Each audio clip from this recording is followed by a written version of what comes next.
Hare Krishna, everybody. Om Namo Bhagavate Vasudevaya. Om Namo Bhagavate Vasudevaya.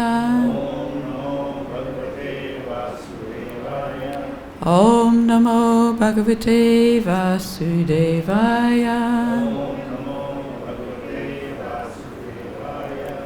So, today we're reading from Srimad Bhagavad-Gita as it is, 11th chapter entitled The Universal Form, and text number 54.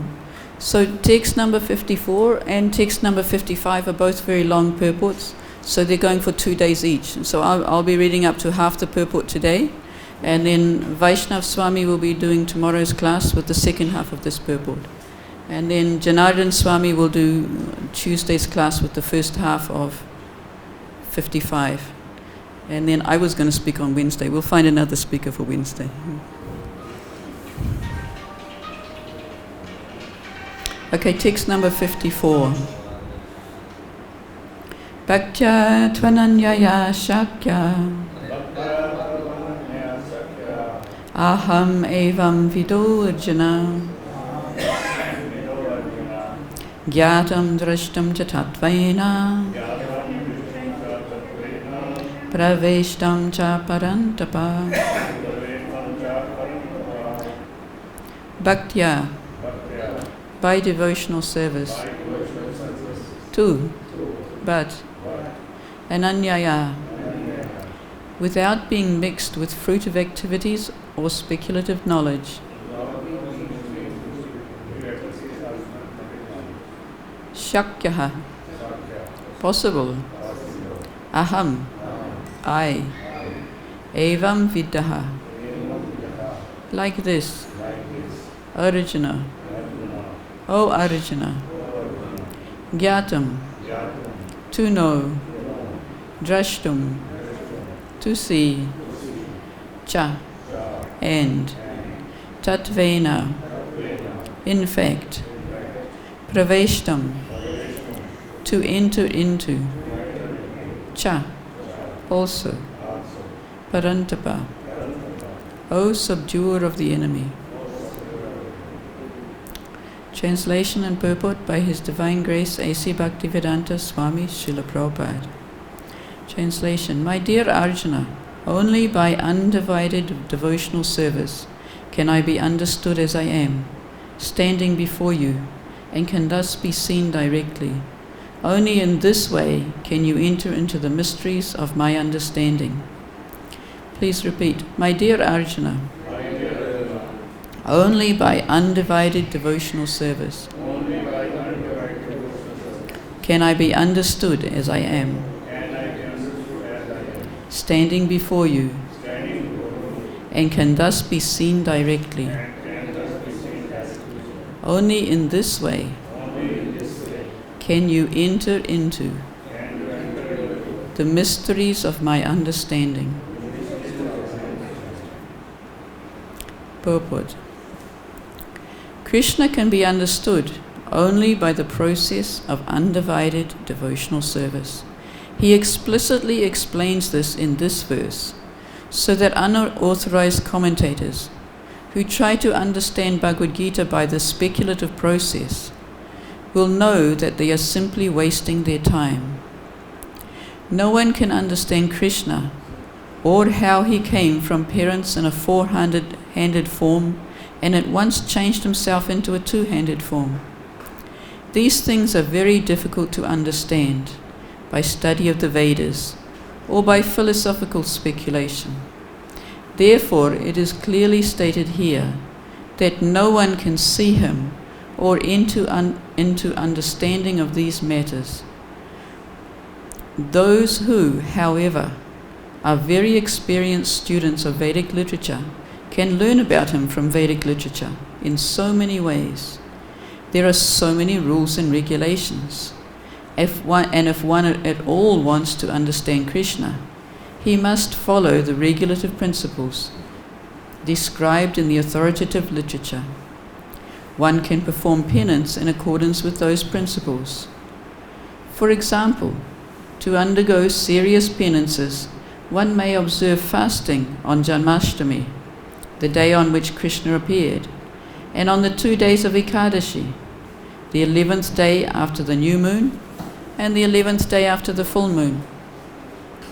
As far as charity is concerned, it is plain that charity should be given to the devotees of Krishna who are engaged in his devotional service to spread the Krishna philosophy or Krishna consciousness throughout the world. Krishna consciousness is a benediction to humanity. Lord Chaitanya was appreciated by Rupa Goswami as the most munificent man of charity because love of Krishna, which is very difficult to achieve, was distributed freely by him. So if one gives some amount of his money to persons involved in distributing Krishna consciousness, that charity, given to spread Krishna consciousness, is the greatest charity in the world. And if one worships as prescribed in the temple, in temples in India there are always some statue, usually of Vishnu or Krishna. That is a chance to progress by offering worship and respect to the Supreme Personality of Godhead. For beginners in devotional service to the Lord, temple worship is essential, and this is confirmed in the Vedic literature, Svetasvatara Upanishad 6.23. Yasya deve para bhaktir yata deve tata guru tasyeta katita hyarta prakashante mahatmanaha. One who has unflinching devotion for the Supreme Lord and is directed by the spiritual master, in whom he has some similar unflinching faith, can see the Supreme Personality of Godhead by revelation. One cannot understand Krishna by mental speculation.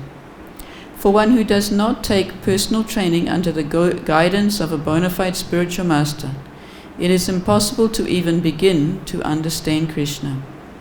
The word "to" is specifically used here to indicate that no other process can be used, can be recommended, or can be successful in understanding Krishna. The personal forms of Krishna, the two-handed form and the four-handed, are described as sudurdarshan, very difficult to see. They are completely different from the temporary universal forms shown to Arjuna. The four-handed form of Narayan and the two-handed form of Krishna are eternal and transcendental, whereas the universal form exhibited to Arjuna is temporary. The words Tvad anyayā na drishta purvam, text 47, state that before Arjuna no one had seen that universal form. Also, they suggest that among the devotees there was no necessity of showing it. That form was exhibited by Arjuna at the request. That form was exhibited by Krishna at the request of Arjuna, so that in future, when one represents himself as an incarnation of God, people can ask to see his universal form. The word "na," used repeatedly in the previous verse, indicates that one should not be very much proud of such credentials as academic education in Vedic literature. One must take to devotional service of Krishna. Only then can one attempt to write commentaries on Bhagavad-Gita. So we'll leave the rest of the purport for tomorrow's class. Om jñātuṁ gyananjana śalakaya chakshurunmilitam yena tasmai Shri Gurave namaha. Shri Chaitanya manobhistam stapitam yena bhutale swayam rupa kadamayam dadati svapadantikam. Vandayaham Shri Guruho Shri Yuta Padakamalam Shri Gurun Vaishnavamscha Shri Rupam Sagrjatam Sahagana Raghunathanvitam Tam Sajivam Sadvaitam Savadutam Parijana Sahitam Krishna Chaitanya Devam Shri Radha Krishna Padan Sahagana Lalita Shri Visakanvitamscha. Hey Krishna Karuna Sindhu Dinabandho Jagatpate Gopesha Gopika Kanta Radha Kanta Namostate Tapta Kanchana Gaurangi Radhe Vrindavaneshwari Vrishabhanusute Devi Pranamami Hari Priye vanchakalpatarubhyascha kripa sindubhya eva cha patitanam pavanebhyo vaishnavebhyo namo namaha. Nama om Vishnupadaya Krishna prestaya bhutale Srimati Bhaktivedanta Swaminiti namane. Namaste Saraswati Devi Gauravani Pracharine Nirvishesha Shunyavadi Paschatya Deshatarine. Jai Shri Krishna Chaitanya Prabhu Nityananda Shri Advaita Gadadhara Srivasadi Gaura Bhakta Vrinda. Hare Krishna Krishna Krishna Hare Hare Hare Rama Rama Rama Hare Hare. Bhaktyā ananyayā śakya aham evaṁ-vidho rjuna jñātuṁ draṣṭum tattvena praveṣṭum ca paran-tapa.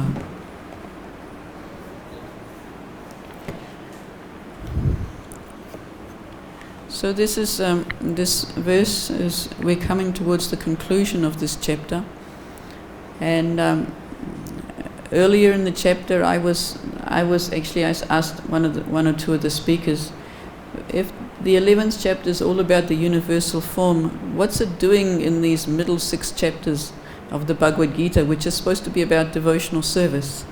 But as we come towards the end of this chapter, we get the explanation. The universal form is part of establishing Krishna as the Supreme Personality of Godhead. And now we're coming down to the fact that actually the universal form is a minor form compared to Krishna's personal form and his original form as Krishna, as the two-handed Krishna. The four-handed Narayana is an expansion. Comes from, basically from Krishna. In the exact order I can't remember, through the Chaturvyuhas, and then Narayan comes after that as a Vilas expansion.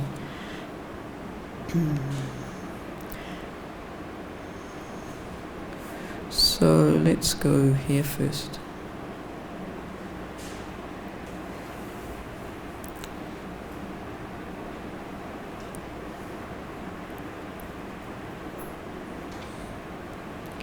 So actually I was preparing for a class on the next verse on Wednesday, so I haven't exactly prepared for this class. But there is so much in this purport. We'll try and go through and explain some of this purport. And then part of what I was preparing for was also about the conclusion of the chapter, so we can cover that as well. So Krishna can only be understood by undivided devotional service. He's saying in this, Prabhupada says, he's saying in this verse so unauthorized commentators will know that they're simply wasting their time. But of course they didn't know. They decided they'd comment on the Bhagavad-Gita anyway, which is why Prabhupada, in the beginning of the Bhagavad-Gita, he explains why he did this commentary of Bhagavad-Gita. He said when he got to America there were already several hundred commentaries on Bhagavad-Gita there, but none of them were presenting Bhagavad-Gita as it is. In fact, none of them were actually accepting Krishna as he says he is. Right from quite early in the Bhagavad-Gita, Krishna is referred to as Bhagavan, Sri Bhagavan Uvacha. And the meaning of Bhagavan is quite clear. Though Bhagavan is sometimes referred to as being other important persons. Like even Narada is sometimes called Bhagavan because he's an elevated person. But the ultimate Bhagavan is the holder of 6 opulences.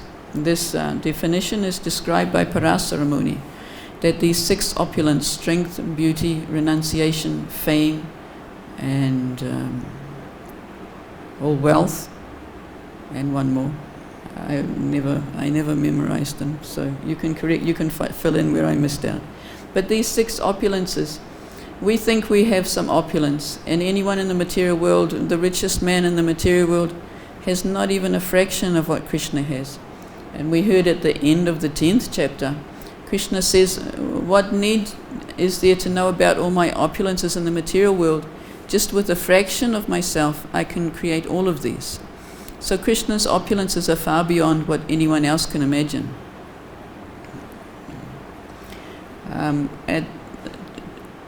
If we go into Chaitanya Charitamrita, and we can, in the first few chapters, where it's establishing how Krishna is the Supreme Personality of Godhead.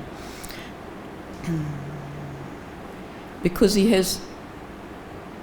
exhibits qualities and pastimes that no other form of Supreme Personality of God, no other form of Godhead exhibits. Basically, it's described in the Brahma Samhita that as you have one candle in the beginning and you can light many, many other candles from it. So each of these candles will burn with equal potency, with equal brilliance. But still one of those candles was the original. So Krishna's, all his expansions actually are full in potency, but they don't exhibit that full potency. But they have full potency in the same way that a candle is lit from another candle. It seems much the same as the original candle. You can't tell much difference. So all of Krishna's expansions are full in their potency, but they don't all exhibit that fullness. So, and by these four special qualities that Krishna has that no other incarnation or expansion of Krishna has, which is his pastimes, his flute, his devotees, and his beauty. Four pastimes. Four special qualities that he excels in, that no other expansion of his excels in. So by all these ways, we find that the two-handed form of Krishna is supreme. And actually I've been learning that even we know now in the Bhagavatam class we're studying Krishna's childhood pastimes. And they're most special because the devotees so much love his childhood pastimes. But actually the supreme form of Krishna is his Kaishor form, his form as a youth. That's his supreme form. It's explained by some of the acharyas that this childhood pastimes of Krishna take a lesser importance in Goloka Vrindavan.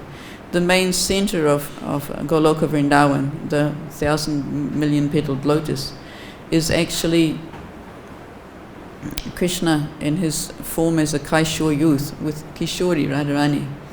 And of course, because Lord Chaitanya is exactly Krishna himself, he comes in a different color, but he's exactly Krishna himself. And because he's come to teach us about the highest love of Godhead, he actually has a position in the center of Goloka Vrindavan as well. It's described that when Lord Chaitanya in Goloka Vrindavan is performing his kirtan with his devotees, that he can see the pastimes of Radha Krishna in the Rasa Leela, because this, from one chamber that he can see through to the other chamber. So this personal form of Krishna is the conclusion of this chapter. Even though we spent the whole chapter, I think one of the speakers last week says it's one of those chapters we just want to get to the end of, and like the 5th canto of Bhagavatam, because we don't like to hear about the gruesome universal form. But Arjuna needed to know.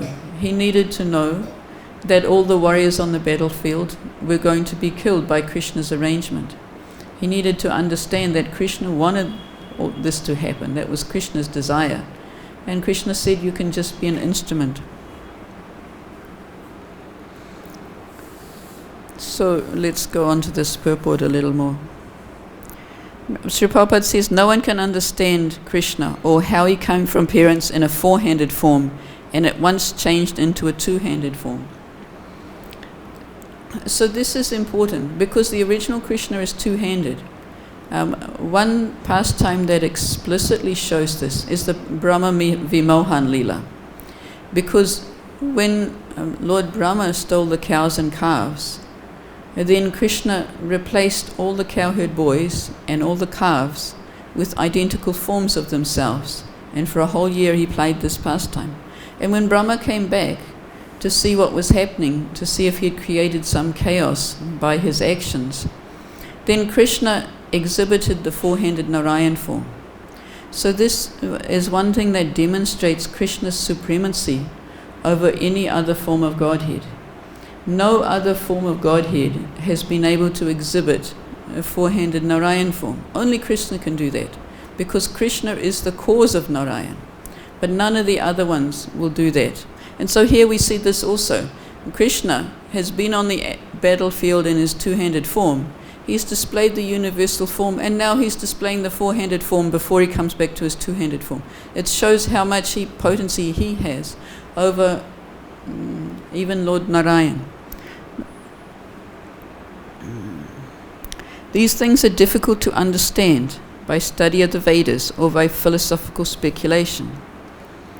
So the conclusion is that simply by studying the Vedas, we will not come to this conclusion. We actually have to engage in the process of devotional service. But Prabhupada continues, however, very experienced students of Vedic literature can learn about him from Vedic literature in so many ways. Because once we become inquisitive to him, and we become inquisitive to know, we develop that submissive attitude that we want to learn. I was listening to one class day before yesterday by Govinda Swami, and he was saying, what is that quality that will give you faith? One of the devotees was talking about the Bhagavad-Gita, and Krishna says, for the faithless person, Krishna says there's no future. So what is that quality that will give you faith?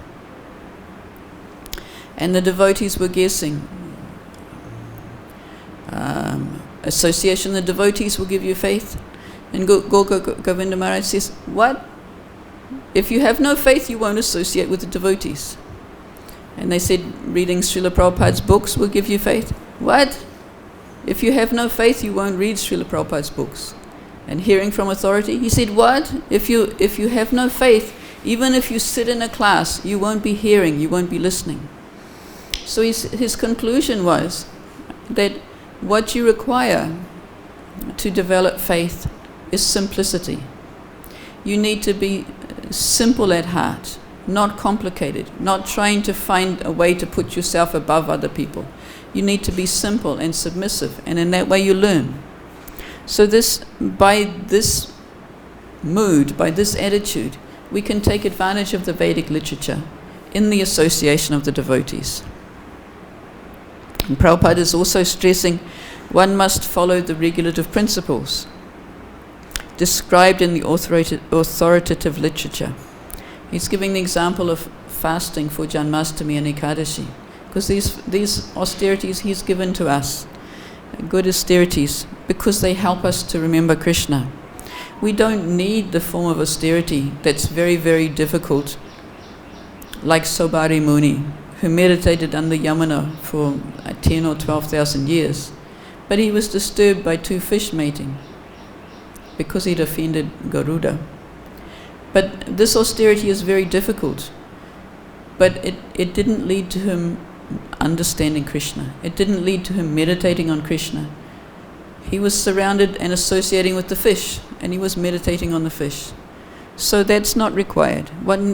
If one wants to do some austerity, one should do austerity that helps one be reminded of Krishna. Giving charity is the next thing Srila Prabhupada goes to. We should give charity that will help for spreading of Krishna consciousness.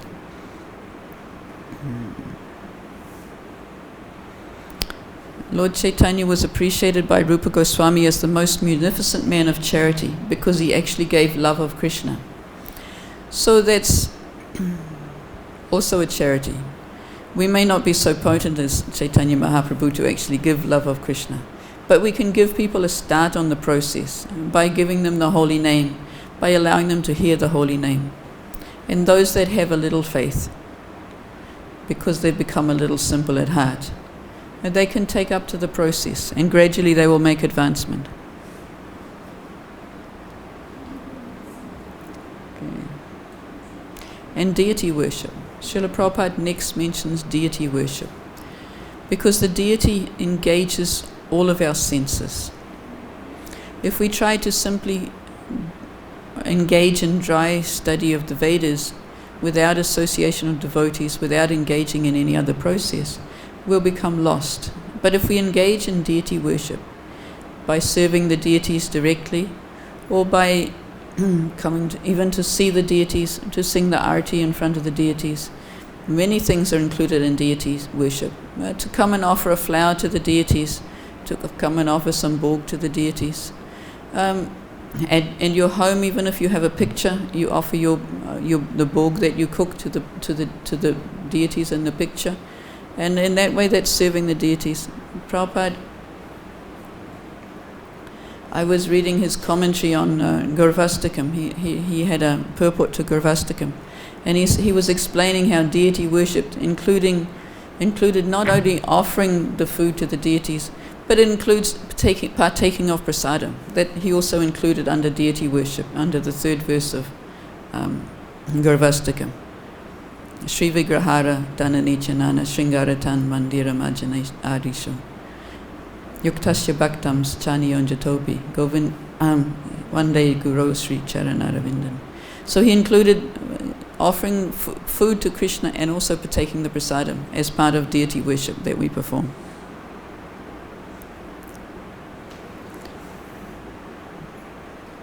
And then faith in the spiritual master. So our initial faith, which is a soft faith, which is led by our inquisitiveness and our simplicity and our desire to learn, will lead us to the association of devotees and will lead us to taking shelter of a spiritual master. And from then we have a process by which we have to determine who is our spiritual master. So to determine who is a bona fide spiritual master, we have to become a little intelligent ourselves. We have to inquire, because we have to know what the goal is. Where is our spiritual master going to take us? And we have to know what our goal is before we go looking for a spiritual master. If we think our goal is just to get free of anxiety, then we'll look for a spiritual master that promises to get free of anxiety. If we think our goal is to become God, then we'll look for a spiritual master who says, here, I'll give you a mantra, you can become God. So I was reading one conversation Prabhupada had with a reporter, and he was very, very charged up on that conversation.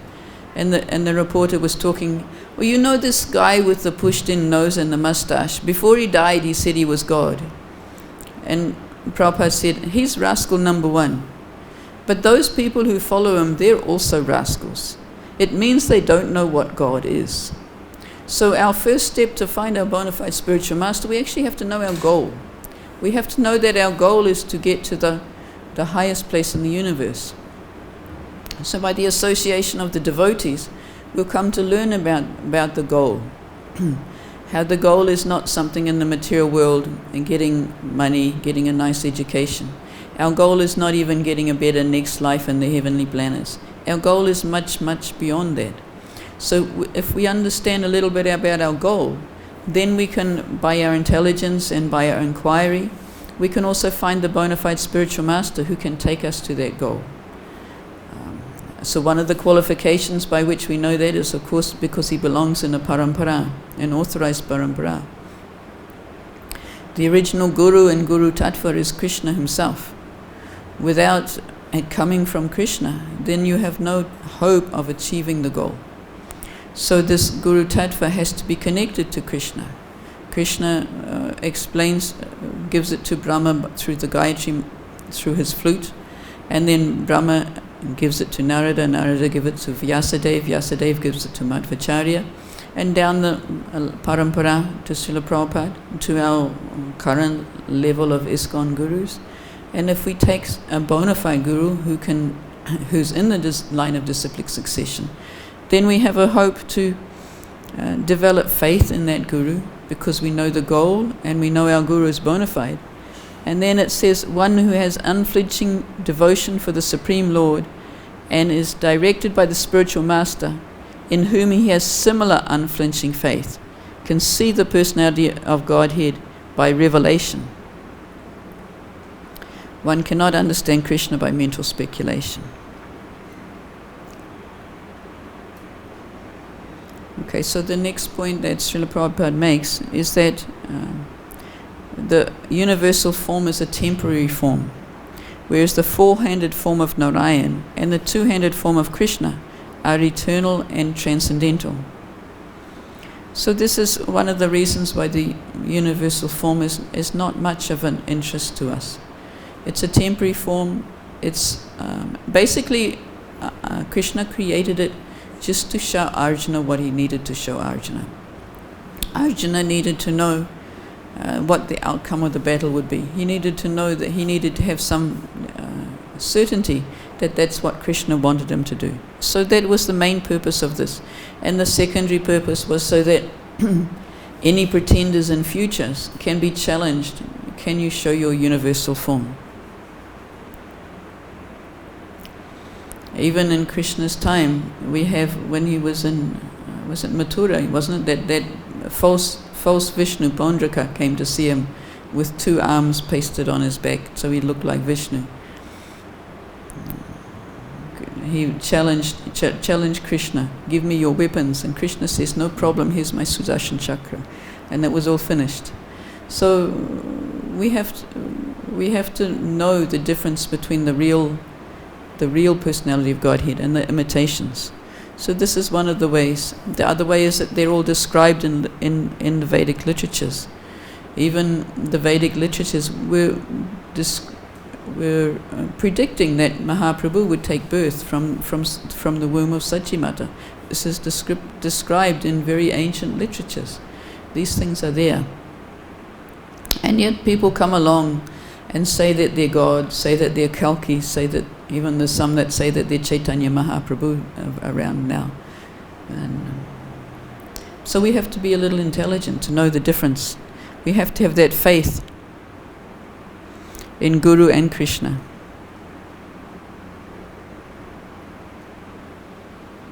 Okay. So the Prabhupada says in this purport that the word na, used repeatedly in the previous verse, indicates that one should not be very much proud of credentials such as academic education. So in that verse, and we'll just go read the verse again so you know what he's talking about. Na aham vedar na tapasa, na danena na jñātuṁ, śakya evam-vidho draṣṭum, draṣṭavan asimam yata. The form you are seeing with your transcendental eyes cannot be seen simply by studying the Vedas, nor by undergoing serious penances, nor by charity, nor by worship. It is not by these means that one can see me as I am.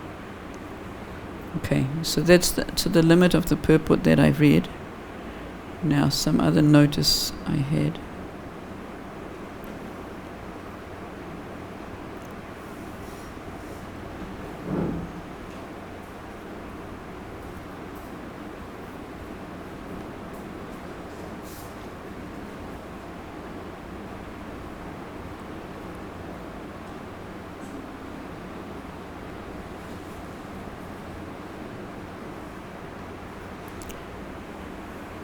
So one other relevant verse was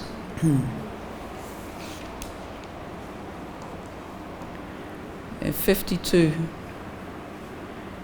where Krishna had said, the Supreme Personality of Godhead said, my dear Arjuna, this form of mine you're now seeing is very difficult to behold. Even the demigods are ever seeking the opportunity to see this form, which is so dear. So in the purport there, Srila Prabhupada is explaining that the actual Vedic process is repeated hearing from authorities. So that's important. We take shelter of the spiritual master and we repeatedly hear from authorities. And Prabhupada gives another way that we can know Krishna.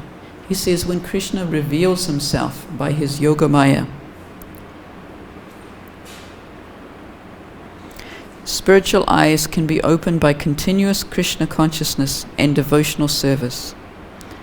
And Prabhupada is reinforcing that this revelation is not possible even for the demigods, who are quite elevated servants of Krishna in the universal affairs. The advanced demigods are always hoping to see Krishna in his two-handed form. And Lord Brahma aspired to see him. That's why he went to Goloka, to Gokul, to try and see him. And then got confused. Who is this small boy with food in his left hand? Who is he? Is he really my Lord? So he got to see two-handed Krishna, but he got bewildered by it. So even the high demigods are having difficulty to see Krishna.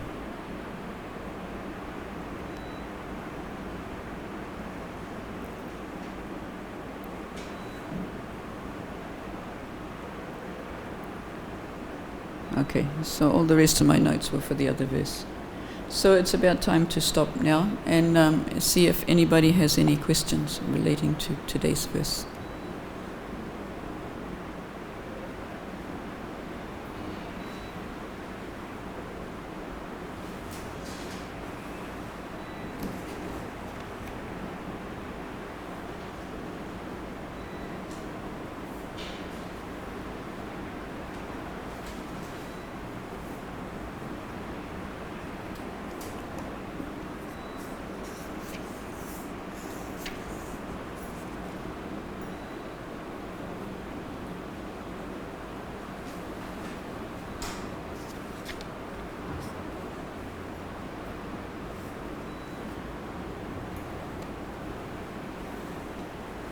Okay, nobody has any questions, we can finish the class.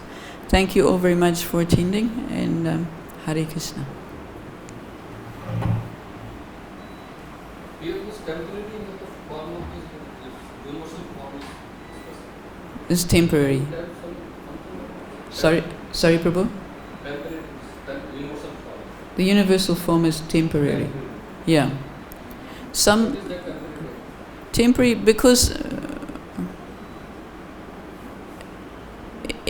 Because everything related to the Lord Krishna is eternal actually. yeah, but it's transcendental. In some ways it's transcendental, but it's not eternal. It's transcendental because it's Krishna, but it was exhibited only for this purpose. Other universal forms were different. The universal form that was seen in Krishna's mouth, what Yashoda saw in Krishna's mouth was all the planetary systems and all the demigods. She saw the whole universe. She didn't actually see a form. Like Arjuna saw these forms that were eating the warriors on the battlefield. And we had in the picture the universal form. I don't know if it's in this here. The universal form is where all these different forms of Godhead were shown. So this was not the universal form that Mother Yashoda saw. Mother Yashoda saw a different universal form. She actually saw the whole universe within Krishna's mouth, including the demigods and everything else. People talk about the universal form in the Bhagavatam, but that one is an imaginary form. That one is just how the materialistic type of devotees are trying to imagine Krishna within the universe.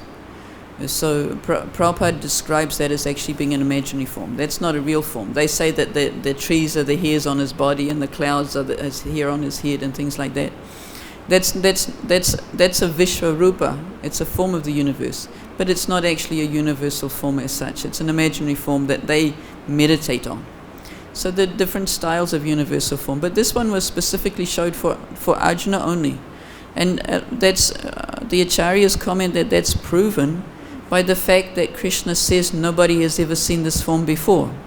So if it had been around before, someone would have seen it before. So it was only created just at that time for Arjuna.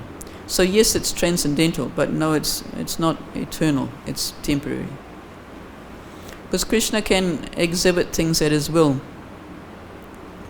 It's described that when Krishna comes into the material world as a Leela avatara, like Lord Narasimha or something, he's not eternally in the material world, right? He comes for a purpose, and he has an eternal form in the Narayan planets.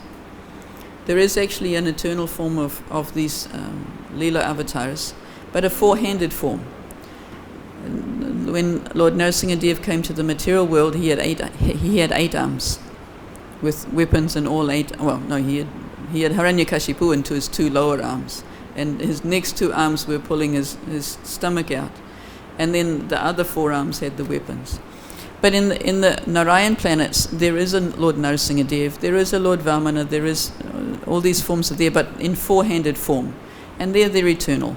But here in the material world, they also only appear for some time and then go away again. They appear for their lila, and when the lila is finished, they retreat, and then they're no longer in that form. So, yeah. Krishna is, his forms are always transcendental. But then for him there is nothing material. Everything is his energy. Everything comes from him. But it's temporary. It's not always exhibited. Thank you, Prabhu. Anything else? Okay, thank you very much. Hare Krishna.